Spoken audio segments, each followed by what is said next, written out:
Ijambo rya Perezida wa Leta Zunze Ubumwe za Amerika Donald Trump ryatumye abenshi mu baganira kuri blockchain project bibaza bati iki nicyo gihe cyo kugira ngo blockchain project zibe zafata indi ntera zongererwe imbaraga kugeza aho leta z'ibihugu na za guverinoma zifata icyemezo cyo kwemerera aya mafaranga ashingiye kuri blockchain gukoreshwa kuko n'ubundi biramutse bitangiriye USA ni ngombwa ko n'ibindi bihugu bita bifatiraho bikemeza iryo tegeko. Abenshi rero babiganiriyeho, ariko ababiganiriyeho urebye umubare munini w'abapiyoniye muri rusange abareberera hafi Pi Network. Mu ijambo rye Perezida Donald Trump yavuze ko Amerika igomba kuba umujyi mukuru w'amafaranga nyine ya crypto muri rusange, kandi ko hagomba kubaho ibishoboka byose hakarindwa iryo faranga muri rusange. Ni ikiganiro turi kugarukaho, nawe uri kukireba kuri screen yawe.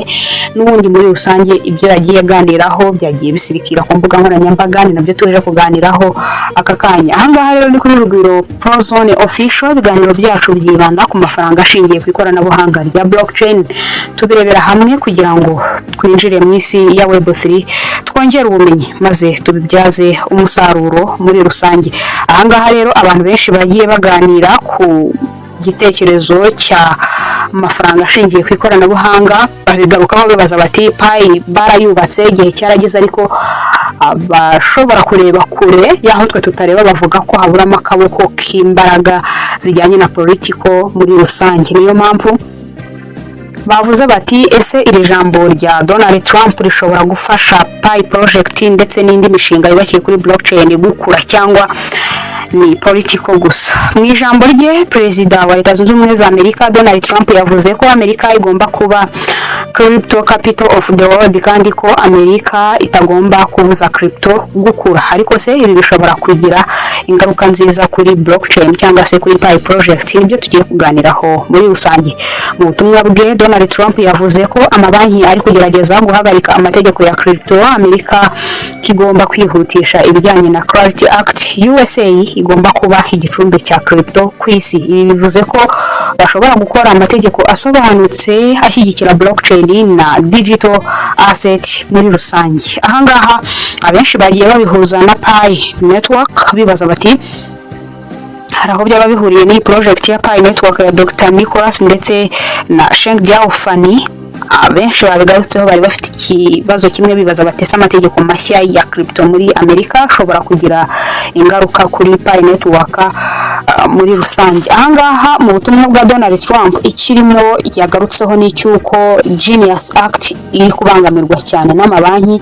Ikijyanye na Clarity Act igomba kwihutishwa cyane, kandi ashimangira ko Amerika igomba kuba crypto capital of the world. Ariko se ayo mategeko ni ayahe, kandi se Pi Network ihuriye he nabyo? Nuko abenshi bagiye babihuza ku mbuga nkoranyambaga, cyane ko aho ubutumwa bwagiye busirikira kenshi hari mu community ndetse n'amagroup WhatsApp no kuri Telegram y'abantu baganira kuri Pi project. Reka turebere hamwe ikijyanye na Genius Act icyari cyo. Iyo bavuze Genius Act ni umushinga w'itegeko rigamije gushyiraho uburyo busobanutse bwo kugenzura crypto n'imikorere yayo ku isoko.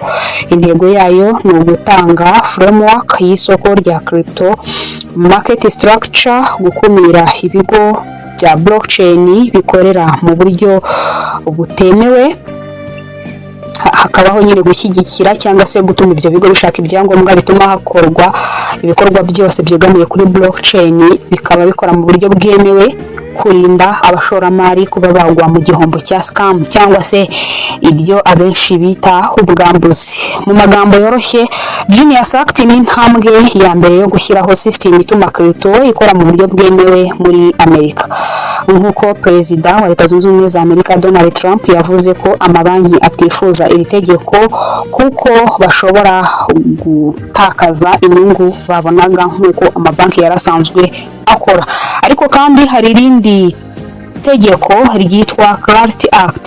Ryose warisobanukiwe? Clarity Act ni itegeko rigamije gutanga clarity, no kuvuga ko hagomba kubaho igice cyo gusobanura neza itandukaniro hagati ya crypto ifatwa nka security ndetse na crypto ifatwa nka commodity. Ibi ngibi rero ubundi mu busanzwe ibikorwa bya cryptocurrency muri rusange nta mu president n'umwe w'igihugu cyari cyo cyose wabyifuza mu gihugu cye, kubera ko akenshi muri crypto hazamo icyitwa volatility, isoko riba rizamuka mu buryo budasobanutse, rirazamuka rikamanuka ku buryo umuturage ashobora kurarana ibihumbi 100 by'idolari muri bitcoin akaza kubyuka asanga afite ibihumbi 85, nta hantu na hamwe izo bitcoin zagiye kirimwe hadasigaye ibice, ahubwo hakaba havuyeho ayo mafaranga binyuze mu cyitwa volatility, cyangwa se ko isoko ryagiye muri downtrend cyangwa se ryaguye riri mu cyerekezo cyo kumanuka, icyo abenshi mu batrader bita sell. Ibi rero bikaba bidasobanutse cyane ku muntu wese udafite ubumenyi ku bijyanye n'ayo mafaranga y'iryo soko. Ibyo rero bituma ibihugu byinshi, abayobozi ndetse n'abahagarariye leta z'ibihugu na za guverinoma batabyemera ko iri faranga rishobora gukora. Ibyo rero byatumye abashyigikira blockchain muri rusange biga uburyo bashobora gukora bagakoresha iri faranga ribikwa kuri blockchain, kubera ko nanone impamvu bashaka kubika amafaranga kuri blockchain, kubika amafaranga mu buryo bw'inyandiko mu makaye bishobora kutizerwa cyane nk'uko kuri blockchain bigenda. Nk'ubwo nimba hari umuntu wagukoreye transfer cyangwa se wakoherereje amafaranga mu myaka 7 ishize, ibyo bintu biba bibitse kuri blockchain yanyu, iyawe niye, bityo ibinyejana by'imyaka bigasimburana nta muntu n'umwe ugize ikintu ahindura kuri iyo transaction yabaye. Ibyo rero bituma habaho icyitwa transparency cyangwa se ubutabera, hakirindwa uburiganya.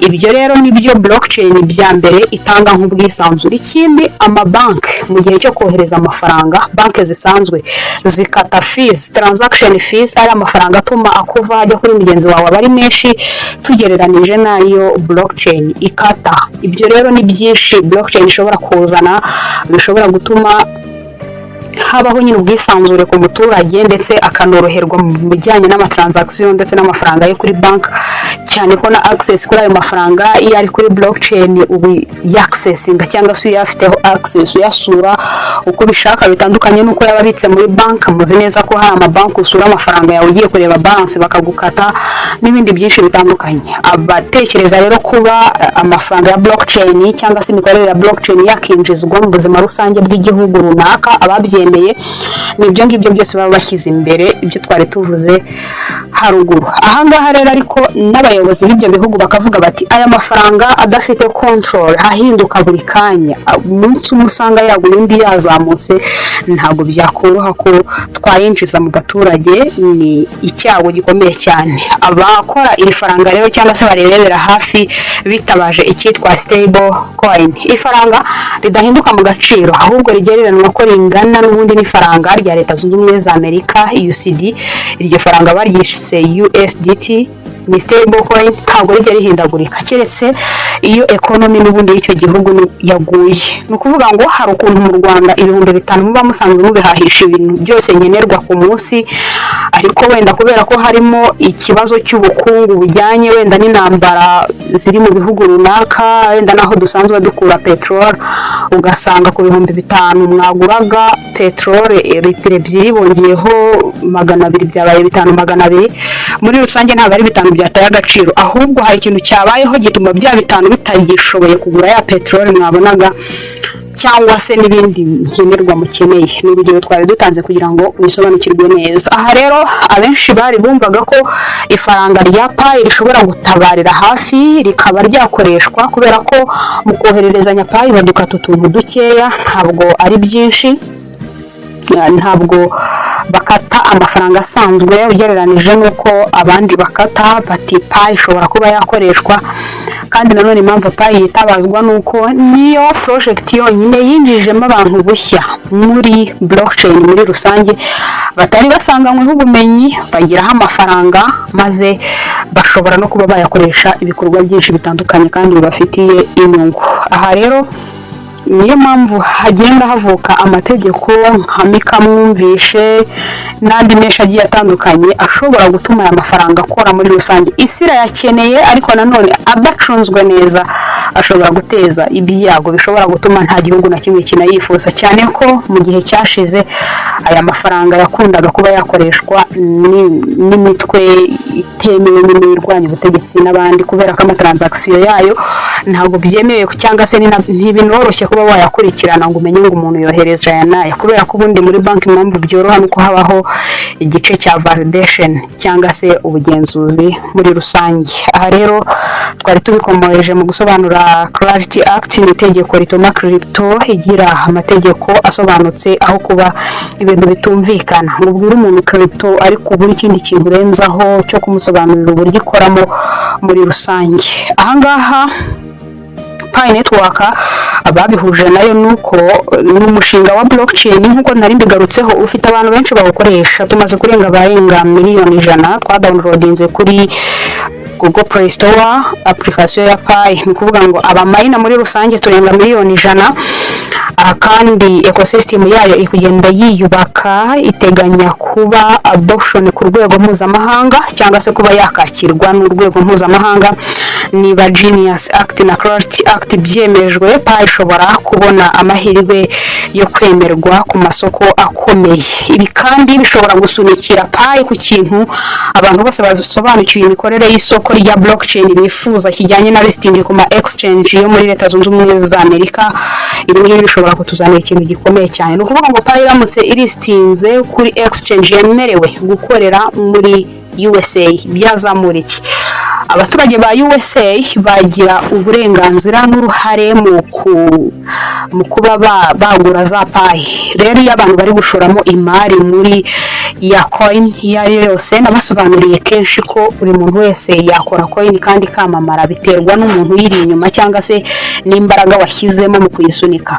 No kuvuga ngo muri Amerika baramutse bemerewe kuba bashobora nyine ku accessinga cyangwa se hari platform bari bugurireho Pi muri exchange runaka, Pi ako kanya yahita izamuka direct. Yamara kuzamuka we wazimayininze ubwo ako kanya ufite amafaranga. Kandi aya mategeko ashobora gutuma abashoramari bashora, kubera ko baba bamaze kugira icyizere kurushaho binyuze muri ayo mategeko. Iyo ayo mategeko rero asobanutse, project nka Pi Network akazibona amahirwe yo gukora mu buryo bwemewe n'amategeko. Aha kandi uramutse ugiye kubyanariza nuko ugomba kumenya ibi: aya mategeko ntabwo yari yemezwa burundu, ariko ijambo rivuzwe n'umuntu ureberera hafi politiki n'umunyapolitiki rishobora guhindura ibintu byinshi kandi burundu.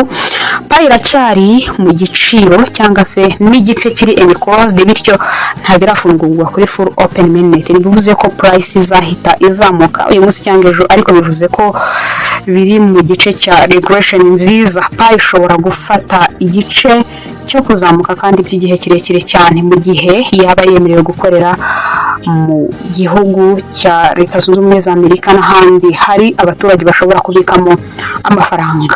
Turi gusoza, dufite group WhatsApp dushishamo amatangazo buri munsi. Ushobora kutujoininga rero tukajya tubana mu biganiro byacu turushaho kugutegurira. Niba wakunze iki kiganiro cyangwa se twarabanye mu biganiro byacu bigiye bitandukanye, utarakanda subscribe igihe n'iki ngiki, reka dukomeze duhane amakuru. Twagarukaga ko Amerika ishaka kuba crypto capital of the world. Niba amategeko asobanutse, project nka Pi Network zishobora kunguka cyane mu bijyanye no kubona abayigana bashya, ariko byose bizaterwa nuko aya mategeko azashyirwa mu bikorwa. Ese wowe ubona Pi Network izungukira he ku bijyanye na Genius Act na Clarity Act? Andika igitekerezo cyawe muri comment, ushyireho like kuri iyi video, ukore subscribe, share bagenzi bawe. Tuzakomeza kubagezaho amakuru na update ajyanye na blockchain muri rusange. Iyi ni Rugwiro Pro Zone Official, banyumvaga mu ijwi rya Rugwiro Pro. Reka tubane mu biganiro byacu turushaho kugutegurira. Wakoze cyane kutwumva, Imana ikurinde.